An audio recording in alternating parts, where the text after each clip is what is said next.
গুঞ্জনটা বেশ কিছুদিন ধরে শোনা গেলেও এবার বিক্রি হতে চলছে বর্তমান আইপিএল চ্যাম্পিয়ন রয়্যাল চ্যালেঞ্জার্স বেঙ্গালুরুর মালিকানা। দলটি বিক্রির প্রক্রিয়া এখন শেষ পর্যায়ে রয়েছে বলে দাবি করছে ভারতের একাধিক গণমাধ্যম।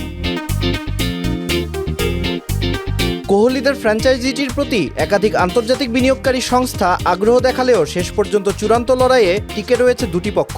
সুইডেন ভিত্তিক বিনিয়োগ প্রতিষ্ঠান ইকিউটি একটি বড় অঙ্কের প্রস্তাব দিলেও তাদের প্রতিদ্বন্দ্বী হিসেবে রয়েছে একটি যৌথ বিনিয়োগ গোষ্ঠী, যেখানে রয়েছেন রঞ্জন পাই, যুক্তরাষ্ট্রের বিনিয়োগ প্রতিষ্ঠান কেকেআর এবং সিঙ্গাপুর ভিত্তিক টিমসেক।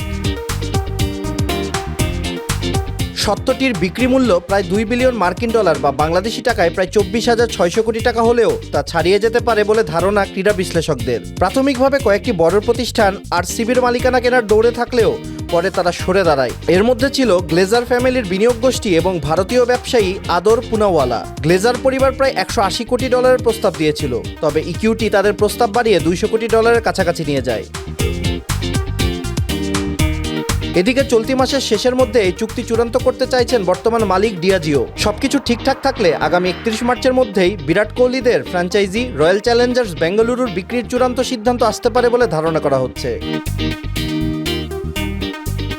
অন্যদিকে আরেক জনপ্রিয় ফ্র্যাঞ্চাইজি রাজস্থান রয়্যালসকে ঘিরেও বিনিয়োগকারীদের ব্যাপক আগ্রহ দেখা গেছে। দলটি শুরুতে আংশিক মালিকানা বিক্রির পরিকল্পনা করলেও এখন পুরো দল বিক্রির দিকেও ঝুঁকছে বলে জানিয়েছে দেশটির গণমাধ্যম।